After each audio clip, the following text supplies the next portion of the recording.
এই যে কাজু বিস্কুটগুলো আজকে সকালে পাখিদেরকে খেতে দিয়েছিলাম, আর আগের দিন রাত্রিবেলায় তো বাড়ি ফিরেছি, এসে কয়েকটা জামা কাপড় ধোয়া কাচা করেছিলাম, সেগুলো ওই জল ঝরে যেতে সকালে এখন ছাদে মেলে দিয়েছি। Hello everyone, good morning. কেমন আছো তোমরা সবাই? আশা করছি সবাই খুব ভালো আছো। আমরাও ভীষণ ভালো আছি। আজকে একদম সকাল সকাল ভিডিওটা শুরু করেছি, এরই মধ্যে আমার স্নানও হয়ে গেছে।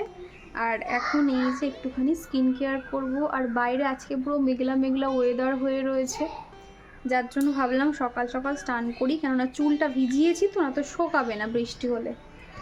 যদিও হেয়ার ড্রায়ার থাকে আমার, খুব একটা অসুবিধা হবে না, তাও ভাবলাম যে একটু সকাল সকাল স্নানটা করে নিই। চারিদিকে এত ধুলো ধুলো জমে আছে। চিকুর পাপা তাও ঘর কিন্তু মুছেছিল আমি যখন ছিলাম না, তাও হয় না, মানে ধুলো ধুলো হয়ে থাকে। তো সেই জন্য ভাবছি কোথা দিয়ে যে কাজ শুরু করবো আমি নিজেও বুঝতে পারছি না। বিছানাপত্র কি অবস্থা, বেডশিট চেঞ্জ করতে হবে। তো যাই হোক, চলো আজকে আর সানস্ক্রিনটা দেবো না, যেহেতু মেঘলা মেঘলা হয়ে রয়েছে। তো চলো কাজকর্মগুলো শুরু করি। চিকু মা বাড়ি থেকে এত পাকা পাকা কথা বলতে শুরু করেছে না, আমি নিজে ভাবি আমি রেগে যাবো নাকি হাসবো, এত পাকা পাকা কথা বলে। আর এমনিতেও চিকুর শরীরটা একটু খারাপ, মাঝে মধ্যে হালকা হালকা জ্বরও আসছে। তো সকালবেলা দেখছি গাটা ছ্যাকছ্যাক করছে, তোকে এখন ফ্রেশ করাবো। তো দেখো ওদিকে বক বক করে যাচ্ছে। তো যাই হোক, চলো তোমরা ভিডিওটা দেখতে থাকো। আমার এই ঘরের কাজকর্মকে একজন ব্যক্তি আছে যে সবসময় ছোট করে দেখে এবং আমাকে নেগেটিভ কমেন্ট করে। তবে বিশ্বাস করো, এই কটা দিন যে আমি বাড়িতে ছিলাম, তারপর তোমরা যখন শুনেছো তখন কিন্তু তোমরা অনেকেই বলেছো যে দীপা এবার তোমার ডেইলি ভিডিও দেখতে পারবো, তোমার কাজকর্মের ভিডিও, তুমি সারাদিন কি করো না করো। অনেকেই আছো তোমরা, আমার ভিডিও দেখে মোটিভেট হও, আমার খুব ভালো লাগে। আমার এই ছোট্ট সাধারণ জীবনযাপনকে তোমরা যে এতটা ভালোবাসা দিয়েছো, এটা আমার কাছে অনেক বড় পাওয়া। তবে বেশ কিছুদিন ধরে একটা মহিলা আছে আমাকে, সে কন্টিনিউ আমাকে বলতে থাকে আমার মধ্যে কোনো ট্যালেন্ট নেই, আমি ভীষণ অভদ্র, আমি সেই জন্য এরকম ঘরের কাজকর্মগুলো দেখিয়ে টাকা রোজগার করছি। সে এমনভাবে আমাকে বিদ্রূপ করছে যেন আমি প্রথম একটা ব্যক্তি যে এরকম নিজের ঘরের কাজকর্ম দেখিয়ে ভিডিও করছি। তো যাই হোক, আমি কিন্তু নেগেটিভ কমেন্ট খুব একটা গায়ে মাখি না, তবে ওনার এই লম্বা লম্বা কমেন্টগুলো দেখে মনে হয় যে না, একটা রিপ্লাই দেওয়া যায়। এখনকার দিনে ওই ঝগড়া ঝামেলার থেকে তুমি যে চুপচাপ থাকো, ভদ্র হয়ে থাকো, সেটা কিন্তু কিছু কিছু মানুষ তোমার দুর্বলতা ভেবে নেয়। যাই হোক, ওইসব ব্যক্তিকে নিয়ে আমি ভাবিও না, শুধু মনে হলো এটা একটু শেয়ার করি, সেই জন্য আর কি বললাম। বাড়িতে এসে না কোথা থেকে যে কাজ শুরু করব বুঝতে পারছি না। মোটামুটি যে খুব ময়লা খুব নোংরা তেমনটা না, যেহেতু আমি সবসময় টিপটপ পরিষ্কার পরিচ্ছন্ন রেখে অভ্যস্ত, সেই জন্য আমার গায়ে ছোট ধরছে কতক্ষণে আমি এগুলোকে পরিষ্কার করব। প্রথমেই ভাবলাম যেহেতু 3 দিন মতন চিকুর বাবা বাড়িতে ছিল না, যার জন্য বেডশিটটাকে প্রথমেই চেঞ্জ করছি। আমি আমার কাজকর্মগুলো শুরু করছি আমার এই বেডরুমের কাজ দিয়ে। আর এখন যে আমি ভয়েস ওভার করছি, বাইরে প্রচণ্ড পরিমাণে বৃষ্টি হচ্ছে, মেঘলা ওয়েদার, একটু জানি আওয়াজটা আসবে, তোমরা প্লিজ ম্যানেজ করে নিও। যে কদিন বাড়িতে ছিলাম ভীষণ আরামে ছিলাম, কোনো রকম মানে কাজবাজ তো করতে হতো না, প্লাস 9টা-10টা পর্যন্ত ঘুমাতাম। ঠিক সেরকমই আজকে আমার উঠতে একদমই ইচ্ছে করছিল না, তবে মনে হলো চিকু স্কুলে যাবে, ওর বাবার লাঞ্চ বক্স রেডি করতে হবে, চিকুর টিফিন, দুপুরে খাওয়া দাওয়া সব মিলিয়ে সেই জন্য অনিচ্ছাকৃতভাবে হলেও আমাকে তাড়াতাড়ি উঠতে হয়েছে। আস্তে আস্তে ঠিক হয়ে যাবে, নিজের সংসারে ফিরেছি, নিজের দায়িত্ব, টেনশন থাকলে দেখবে এমনি কিন্তু সকালে ঘুম ভেঙে যায়। আমার এই বিছানার উপরে একটা বড় জাজিম রয়েছে, তার নিচে একটা কাঁথা, তার উপরে একটা পুরাতন বেডশিট, আর তার উপরে নতুন, আমার নতুন বলতে ভালো আর কি, ধোয়া কাচা বেডশিট পাতি। আর এই 3টে জিনিসকে একসঙ্গে লেয়ার না করতে পারলে না, একটা এদিকে ঝুলে যায়, একটা ওদিকে ঝুলে যায়, এরকম অবস্থা হয়ে থাকে। তো সেই জন্য না আমি সময় নিয়ে প্রত্যেকটা জায়গা ঝেড়ে ঝেড়ে তারপর বিছানাটা টান টান করে ঠিক করে নিয়েছি। এই যে বেডশিটের প্রিন্টটা তোমরা অনেকেই আছো খুব পছন্দ করো, অনেকে জিজ্ঞাসা করো দীপা এটা তুমি কোথা থেকে নিয়েছো, অনলাইন থেকে নিয়ে থাকলে লিঙ্ক শেয়ার করো। আমি এটা বলেছিলাম তোমাদেরকে, এটা আমি অফলাইন থেকে নিয়েছি, তো যার জন্য আমি লিঙ্ক শেয়ার করতে পারছি না। আর এটার সঙ্গে কিন্তু কোনো রকম পিলো কভার ছিল না, আমি আলাদা করেই 2টো পিলো কভার কিনেছিলাম পয়লা বৈশাখে, তোমরা দেখেছিলে। মোটামুটি আমি 2টো সেট পিলো কভার, 5 বালিশের 2টো সেট করে নিয়েছিলাম। তো আজকে ভাবছি নতুন একটা পিলো কভার লাগাবো, ইয়েলো কালার প্রিন্ট, সেটা না খুব সুন্দর দেখতে, একটু পরেই দেখাচ্ছি। কণিকা দিদি ভাই সুন্দর একটা কমেন্ট করেছে, খুব ভালো লাগলো তোমার ভিডিওটা। বাপের বাড়ি থেকে আসলে মনটা খুবই খারাপ লাগে, কি আর করবে, আবার পুরনো ছন্দে ফিরে যাও দীপা, আর সুন্দর সুন্দর ভিডিও উপহার দিও, ঠিক আছে আমার মিষ্টি বোন। অসংখ্য ধন্যবাদ, অনেক ভালোবাসা দিদি ভাই। প্রত্যেক দিন যে এত সুন্দর সুন্দর কমেন্ট করো, আমাকে যে এত মোটিভেট করো, আমার খুব ভালো লাগে। আর আমি চেষ্টা করব তোমাদেরকে সুন্দর সুন্দর ভিডিও দেওয়ার। এই দুটো বালিশের কভারের কথা বলছিলাম, আমি তো মনে হলো যে এখানে যেহেতু সামান্য একটা অরেঞ্জ সেট রয়েছে, তো ইয়েলো কালারটা দিলে আশা করছি ভালো লাগবে। তো কেমন মানিয়েছে তোমরা আমাকে একটু জানিও তো, তাহলে ভালো লাগবে। আর এই যে কভারটা না, এত সুন্দর প্রিন্টটা, মানে প্রথমেই তো ভাবছিলাম হয়তো এটাতে হয়তো রং উঠবে কিংবা হয়তো অত ভালো হবে না, কিন্তু দেখলাম যে না, একদমই কালার কিছু ওঠেনি, শুধুমাত্র মানে সেলাইগুলো হালকাভাবে দেওয়া থাকে, তো ওর উপরে আরেকটু ডাবল সেলাই করে নিতে পারলে ভালো হতো, এটাই আর কি সমস্যা, তা নাহলে খুব ভালো আর কি কভারগুলো। আর পায়েল দিদিভাই আমাকে লিখেছে, অবশেষে আমিও তোমার ভিডিও দেখে নিলাম দীপা, এখন ঘড়িতে ভোর 5টা 2 বাজে, সুপ্রভাত, আজকের দিনটা তোমাদের ভালো কাটুক। থ্যাংক ইউ পায়েল দিদিভাই, তুমি যে অত ভোরবেলা উঠেও যে আমার ভিডিও দেখো, এটা আমার না ভীষণ ভালো লাগলো শুনে। আর এগুলোই না আমার কাছে একটা অনেক বড় পাওয়া বলতে পারো, মানে একটা মানুষকে না দেখে শুধুমাত্র ভিডিওতে দেখে তোমরা কতটা যে ভালোবাসা দিয়েছো আমাকে, এটা বলার কোনো ভাষা নেই। তবে এই যে ভালোবাসাগুলো না কখনো জোর করে পাওয়া যায় না, দেখবে এই ভালোবাসার মূল্য আমার কাছে অনেকটাই। আর বেডশিটটা যেহেতু আমার ব্লু কালারের, সেই জন্য ব্লু কালারের একটা পিলো দিয়েছি। আর কভারটা লাগানোর পরে কেমন লাগছে অবশ্যই জানিও। আর আজকে সকাল থেকে তো মেঘলা মেঘলা ওয়েদার, যার জন্য দেখো বাইরে কিন্তু একদমই রোদ নেই। তো কি আর করা যাবে, মেঘলা থাক আর রোদ থাক, কাজ তো আমাদেরকে করতেই হবে। সব শেষে আমার এই যে দুটো ছোট ছোট যে টেডি বিয়ারগুলো রয়েছে, এগুলো রেখে দিই, এই দুটো জায়গা যেন আনকমপ্লিট লাগে। তো আমার বিছানাটাকে আমি সবসময় এরকম পরিপাটি করে রাখতে ভালোবাসি, আমার যেন খুব ভালো লাগে আর কি। তো যাই হোক, বিছানার কাজ কমপ্লিট। আর এদিকে যে এক্সট্রা কয়েকটা জিনিস রয়েছে, দেখবে এক সময় না আমাদের যেহেতু দুখানা করে পাখা চলে, ভোরের দিকে না খুব ঠান্ডা লাগে, সেই জন্য একটা কাঁথা তো রাখতেই হয়, সেই জন্য সেটা বিছানায় রাখি না, শোকেসের ঠিক পাশে একটা টুল রাখি। এখানে দুটো পিলো দেখতে পাচ্ছ, একটা পিলোর মধ্যে আমাদের মশারি ঢোকানো থাকে, তা না হলে মশারি দেখবে বিছানাতে থাকলে না একদমই ভালো লাগে না। তো সেটাই গুছিয়ে রেখে দিয়েছি। এদিকে চিকু আর চিকুর পাপা কিন্তু বেরিয়ে গেল।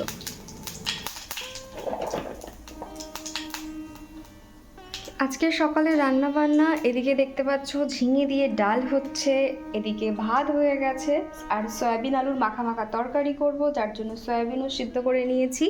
রান্নাঘরটা প্রচণ্ড মেসি হয়ে আছে, তবে কি আর করব, যেহেতু কদিন বাড়ি ছিলাম না, ঘর বাড়ি তো একটু এরকম অগোছালো হবেই। একটুখানি তোমরা অ্যাডজাস্ট করে নিও, যেহেতু তোমরা সবসময় গোছানো জিনিসপত্র দেখে অভ্যস্ত, হঠাৎ করে এরকম অগোছালো দেখলে সবারই একটু খারাপ লাগবে। তবে তোমরা যারা রেগুলার ভিডিও দেখো তোমরা তো জানবেই, আমি যেহেতু বাড়িতে ছিলাম না, যার জন্য আমার রান্নাঘরটার অবস্থা ঠিক এই রকম হয়ে রয়েছে। ঘড়িতে এখন বেজে গেছে 9টা 20, 5 মিনিট হচ্ছে। চিকুর পাপা বেরিয়ে গেছে, একজন গেছে স্কুলে, একজন গেছে অফিসে। ওদের খাবার দিয়েছি, কী খাবার দিয়েছি তোমাদেরকে বলছি। আর এদিকে দেখতে পাচ্ছ আমার রান্নাঘরটা একদম দোকানের মতন হয়ে রয়েছে। আমি এটাকে চটপট কিন্তু এক চুটকিতেই গুছিয়ে নেব, একটু পরে তোমাদেরকে দেখাবো। তার আগে রান্নাটা আমাকে কমপ্লিট করতে হবে। তো মোটামুটি হয়ে গেছে, সয়াবিন আলুর মাখা মাখা তরকারিটা বানালেই হয়ে যাবে। আর এই যে দেখতে পাচ্ছ আমার গ্যাস কাউন্টার টপ, এইগুলো প্রত্যেকটা আমাকে ধরে ধরে পরিষ্কার করতে হবে, যেহেতু বাড়িতে ছিলাম না। আর এদিকে দেখো কাঠের ঘুণ, এটাকে কাঠের ঘুণ বলে, তো ধুলো ধুলো হয়ে পড়ে একদম অবস্থা ভীষণ খারাপ হয়ে গেছে, এগুলোও পরিষ্কার করতে হবে। সকালে আমাদের টিফিনে ছিল পাঞ্জাবি ছোলে, এটা কিন্তু অলরেডি বানানোই থাকে, এটা আমি বানিয়েছি। আর এই যে দেখতে পাচ্ছ, এটাকে গরম জলের মধ্যে আমি দিয়ে ঝটপট বানিয়ে নিয়েছি, 2 থেকে 4 মিনিট লাগে এটা বানাতে। তার সঙ্গে কিন্তু আমি ব্রেডও ভালো করে সেঁকে নিয়েছি। এটাই হবে আজকের সকালের টিফিন। এটা হলো পাঞ্জাবি ছোলেটা, এরকম মাখা মাখা পুরো, বেশ ভালোই খেতে আর কি বলতে পারো। কেননা এখন ফোনে ফ্ল্যাশ জ্বালতে পারছি না, তার কারণ এখন ফোনে বেশি চার্জ নেই, চার্জটা দেবো তারপর স্নান করে। এখন ফোনে চার্জটা নেই, সেই জন্য আর কি ফ্ল্যাশটা জ্বালতে পারছি না। এই যে তারপরে আমার রান্নাবান্না কমপ্লিট হয়ে গেছিলো। আর বাড়ির সামনেই যে মাছটা থাকে, ওনাকে ফোন করলে মাছ দিয়ে যায়। তো চিকুর পাপা অফিস যাওয়ার সময় মাছ দিয়ে যেতে বলেছিল। এই যে বড় বড় যে লাইলেন টিকাগুলো হয় সেগুলো দিয়েছিল, ওনাদের পুকুরের মাছ। এই মাছের টেস্টটা এত সুন্দর হয় কি বলবো তোমাদের। প্লেন আলু দিয়ে মাছের ঝোল করলেও ভালো লাগে, এমনকি গাঁটি কচু দিয়ে রান্না করলেও কিন্তু বেশ ভালো লাগে। ভাবছি আগামীকাল আর কি রান্না করবো গাঁটি কচু দিয়ে। আর এইদিকে আজকে মাছগুলোতে না ভালো করে ছাড়াইনি, মোটামুটি অল্প আধটা আঁশ কিন্তু ছিল। তো সেটাই আমি ভালো করে চামচের পেছন দিয়ে ঘষে ঘষে নিচ্ছি, তাহলে না একদম পরিষ্কার হয়ে যায়, কোনো রকম আঁশ থাকে না। আর আমার এতটাই ম্যানিয়া, যতক্ষণ না পরিষ্কার হয় আমি ঘষতে থাকি, যার জন্য না আমার হাতে মাছের কাঁটা না কিছু একটা লেগে না পুরো রক্ত বেরিয়ে গেছিলো সামান্য মতন। খুব জ্বালা করছিল, তার মধ্যেও কিন্তু আমি তাও রান্নাঘরটা ভালো করে পরিষ্কার করেছি, এদিকে সিঙ্ক কাউন্টার পরিষ্কার করেছি এবং মাছগুলো কিন্তু গুছিয়ে রেখেছি। আমার ভিডিওতে গির্জা মাহাতো আইটি থেকে এক বন্ধু জিজ্ঞাসা করেছো, দীপা তোমার দাদা বৌদি জামাই ষষ্ঠীতে বাপের বাড়ি যায়নি, প্লিজ আমার নামটা নিও, আমার কমেন্ট বেশি করা হয় না, ভিডিও রোজ দেখি। অসংখ্য ধন্যবাদ তোমাকে। না গো, এই বছর দাদা বৌদি আর জামাই ষষ্ঠীতে যায়নি, আসলে ওদের বাড়িতে একজন খুব অসুস্থ, হসপিটালে ভর্তি, কান্নাকাটি মন খারাপ তো চলছে, যার জন্য এই বছর আর যায়নি। আর এমনিতেও দেখবে বাড়িতে কারোর কিছু হলে না তখন দেখবে মন মানসিকতা অন্যরকম থাকে, আর ইচ্ছেই করে না, সেই জন্য আর যাইনি। তোমরা বেশ অনেকেই এই কথাটা জিজ্ঞাসা করছিলে, তাই একটু ডিটেলসে বলে দিলাম। আর তারপরেই কিন্তু আমি রান্নাবান্না সমস্তটা সেরে নিয়েছিলাম। রান্নার পরে কয়েকটা বাসন পড়েছে, সেগুলো এখন মেজে রেখে দিচ্ছি। কত বাসন যে পড়েছিল কি বলবো, কেননা এক একটা বাসন না আমি ঝুড়িতেই রেখে গেছিলাম। সেইগুলো যত ভালো বাসন হোক না কেন, যেহেতু ছিলাম না বাড়িতে, ব্যবহার হতো না, কোথায় কি বেয়ে গেছে না গেছে, সেই জন্য জল ধোয়া করে কিন্তু রেখে দিলাম, এরপর বাসনগুলো ব্যবহার করতে পারবো। আর এখন এই যে মাছটাকে ডিপ ফ্রিজে রেখে দেবো। এদিকে কি কাণ্ড হয়েছিল জানো, আমরা যেহেতু বাড়িতে ছিলাম না, চিকুর পাপা আমাকে শনিবার দিনকে আনতে গেছিলো, মানে শনিবার দিন গেছিলো আর কি, আমরা সোমবার ফিরেছি। এই যে 2-3টে দিন যে আমরা বাড়িতে ছিলাম না, ফ্রিজ বন্ধ ছিল, বাড়িতে এসে দেখছি পুরো ফ্রিজের জল বেরিয়ে গেছে, পুরো একদম মেঝেতে জল থই থই করছে। আর না মানে যেহেতু পুরো দরজা জানালা বন্ধ ছিল, যার জন্য দেখছি এক এক জায়গায় না জল শুকিয়ে হলুদ স্পট পড়ে গেছে, যেহেতু সাদা টাইলস। আবার রাত্রিবেলা ওয়াইপার দিয়ে সেই জায়গাগুলো ঘষে ঘষে পরিষ্কার করা, ওয়াইপার দিয়ে জলগুলো ফেলা, এরকম করতে হয়েছিল। আর বাড়িতে না থাকলে কখন বৃষ্টি হবে, বিদ্যুৎ চমকাবে না হবে, সেই জন্য না ফ্রিজটা অফ করেই আমরা যাই, আর এসেই এরকম কাণ্ড একটা ফেস করতে হয়েছিল। আর তোমরা তো দেখোই রান্নার পরে প্রত্যেক দিন আমি রান্নাঘর পরিষ্কার করি, আর এই কদিন না থাকার কারণে যার জন্য কেমন ধুলো ধুলো ভাব ছিল, তেল চিটচিটে ভাব একটা পড়ে গেছিলো। রান্নাবান্না কিছুই হয়নি, তাও ওরকম হয়ে গেছিলো। তো সেই জন্য ভাবলাম একেবারে একটু পরিষ্কার করে নিই, তাহলে নিজেরও ভাল লাগবে। সেই জন্য এদিকে যে সেলফটা করা ছিল স্টিলের, সেটা না খুব ভালো করে আমি মুছে নিয়েছি। আর তার উপরে একটা কাগজের কার্ডবোর্ডটা দিয়ে দিয়েছি, তাহলে কি হবে জানো তো, এটা যেহেতু লোহার মানে স্টিলের জিনিস, তো জল লাগলে কিন্তু জং লেগে যেতে পারে। তো সেই জন্য আমি এরকম একটা পেপার মানে কাগজ, মোটা কাগজ পেতে দিয়েছিলাম, তার উপরে কন্টেনারগুলো রেখে দিচ্ছি। আমার কোনো একটা ভিডিওতে বিলকিস লাইফস্টাইল ভ্লগ আইডি থেকে এক বোনু কমেন্ট করেছো, দিদি তুমি থাম্বনেল কোন অ্যাপ থেকে এডিট করো? আমি ইনশর্ট থেকেই সমস্ত কিছু এডিট করে থাকি গো, ভিডিও বলো থাম্বনেল বলো সমস্তটাই ইনসার্ট করি। আর মাঝে মাঝে যে একটু অন্যরকম যে থাম্বনেলগুলো তোমরা দেখে থাকো, সেগুলো আমার দাদা বানিয়ে দেয়, আমি ওকে ছবি পাঠিয়ে দিই, ও সেগুলো আর কি সুন্দর করে বানিয়ে দেয়। আর এদিকে তোমাদের সাথে কথা বলতে বলতে আমি আমার রান্নাঘরটা সুন্দর করে সাজিয়ে নিয়েছি। এরকম পরিষ্কার পরিচ্ছন্নই ভালো লাগে, ওই নোংরা হয়ে থাকলে, তেল চিটচিটে হয়ে থাকলে নিজেরই খারাপ লাগে। যেহেতু রান্নাঘরটা এমনিতেও ছোট, আর এখান থেকে যেহেতু খাবার দাবার বানাই, যার জন্য এই জায়গাটা না আমি সবসময় পরিপাটি রাখার চেষ্টা করি। আগের ভিডিওতে তোমাদেরকে বলেছিলাম শিয়ালদা থেকে 5টা বড় বড় গন্ধরাজ লেবু মাত্র 10 টাকায় পেয়ে গেছিলাম। সেটা শুনে সাকিনা রাজেশ আইডি থেকে দিদিভাই আমাকে লিখেছে, আমাদের এখানে লেবুর দাম অনেক, 10 টাকায় অনেকগুলো লেবু গন্ধরাজ তুমি পেয়েছো মিষ্টি বনু, অনেক কিছু রান্না করেছো বাপের বাড়ি থেকে, বাড়ি ফিরলে মনটা সত্যি খারাপ লাগে, খুব সুন্দর লাগলো ভিডিওটা। থ্যাংক ইউ দিদিভাই, এইভাবেই পাশে থেকে। আর কি জানো তো, প্রথমে ভেবেছিলাম হয়তো লেবুগুলো সত্যি ভালো হবে না, কিন্তু না, লেবুগুলো ভালো ছিল, অনেকটাই রস ছিল লেবুগুলোতে। আর আর এদিকে না আমি যাওয়ার আগে এই যে ছোট্ট পিঙ্ক কালার র্যাকটা দেখতে পাচ্ছ, এখানে আমি একটা কাপড় দিয়ে ঢেকে গেছিলাম, তাও অতটা নোংরাভাবে ছিল না।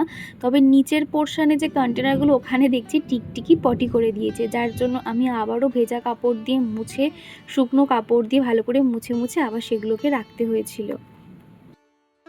আর রান্নাঘরে যে লাইটটা দেওয়া ছিল তোমরা খেয়াল করে দেখবে, সেই লাইটটা কিন্তু আমি খুলে দিয়েছি। তার কারণ লাইটটা মানে আমি বোথ সাইড টেপ দিয়ে লাগিয়েছি, বারবার শুধু খুলে যাচ্ছে, আমার নিজেরই বিরক্ত লাগছে। তো সেই জন্য ভাবলাম যে এই লাইটটা খুলে দিই। আরেকটা যে স্ট্রিপ লাইট রয়েছে গোল্ডেন কালার, ওটাই মানে ওই গোল্ডেন বলবো না, সব রকমই কালার হয় ওটাতে, ওই স্ট্রিপ লাইটটা লাগাবো, তাহলে হয়তো বারবার এই যে খুলে যাওয়ার ঝামেলাটা হয়তো থাকবে না।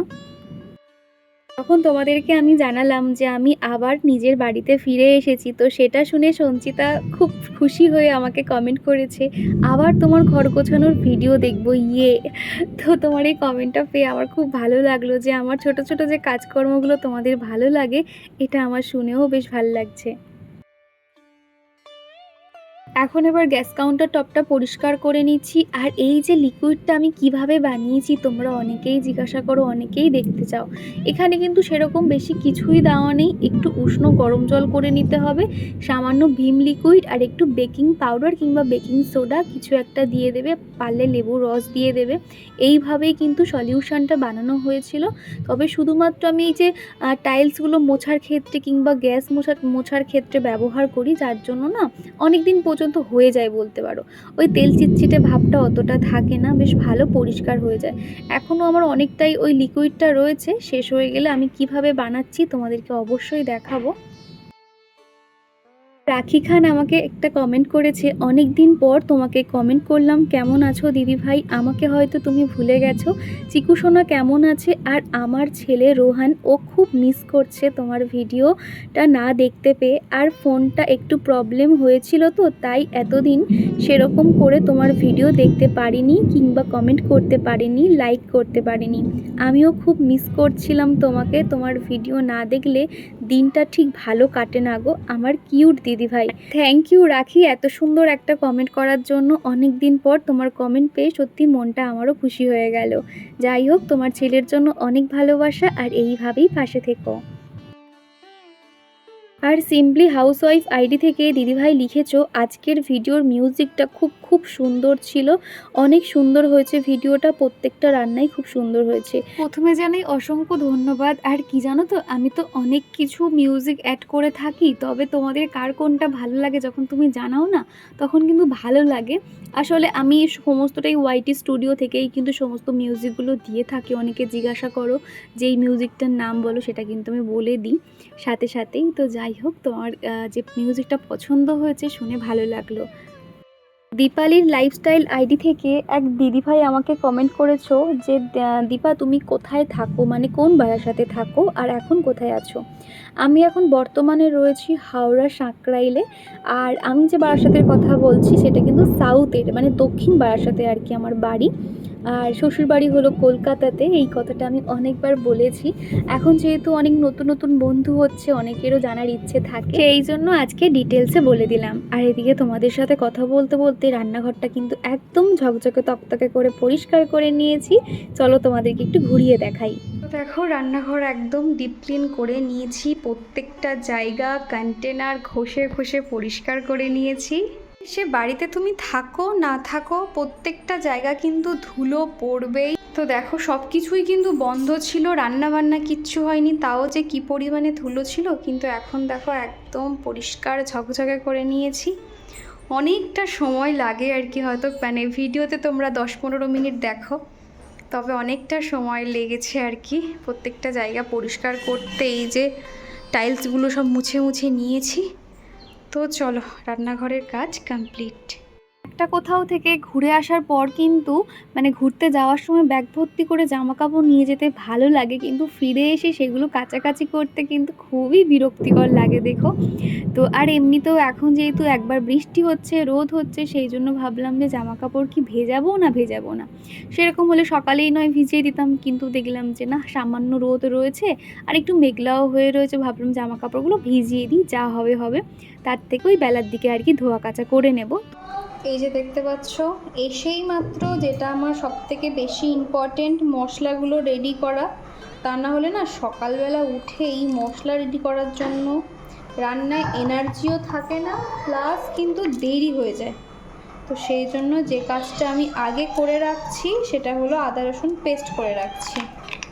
অনেকটা রসুন একসঙ্গে ছাড়িয়ে নিয়েছি, সেটা এখন আগে না আমি হচ্ছে কি উপর থেকে তেল দিতাম, আজকে তেল দিয়ে ভালো করে ব্লেন্ড করেছি। যে দেখতে পাচ্ছ খুব সুন্দর একদম মিহি পেস্ট হয়েছে। এরপরে আদাটাও করে নেব। এই যে রসুনগুলোকে এটা আদাগুলোকে ছোট ছোট টুকরো করে নিয়েছি পাতলা করে, সামান্য জল দিয়েছি। এটাকে এবার ব্লেন্ড করে নেব। কাঁচা লঙ্কা থাকলে কাঁচা লঙ্কাও পেস্ট করে নিতাম। অনেক দিন থেকে মনে হচ্ছিল একটা শিলনোড়া কিনবো, তবে কি জানো তো, ঘরে এত জিনিসপত্র হয়ে গেছে, একটা কিছু কিনতে গেলে মনে হয় যে থাক, দরকার নেই। হয়তো ইচ্ছে হয়, এমনি তো আমার চপার আছে তোমরা দেখেছো, তাও শিলনোড়ার থাকলে কি হয়, অনেকের মুখে শুনেছি শিলনোড়াতে কিনা রান্নার টেস্ট আরও ভালো হয়, মশলা ভালো বাটা যায়, এরকম আর কি। এই যে একদম মিহি পেস্ট করে নিয়েছি, এটাই এবারে রেখে দেবো। হিপ বাবা,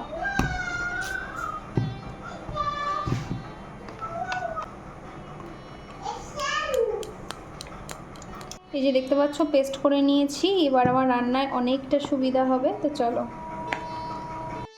রান্নার সময় মশলা বাটাবাটি করার জন্য আমার কোনো রকম শিলনোড়া নেই, সমস্ত ওই যে বাটাবাটি বলো এই যে মিক্সার গ্রাইন্ডারে করে থাকি। আর এমনিতেও তোমরা দেখো তুলনামূলক এই ঘরটা অনেকটাই ছোটো মতন, অতটা স্পেস নেই।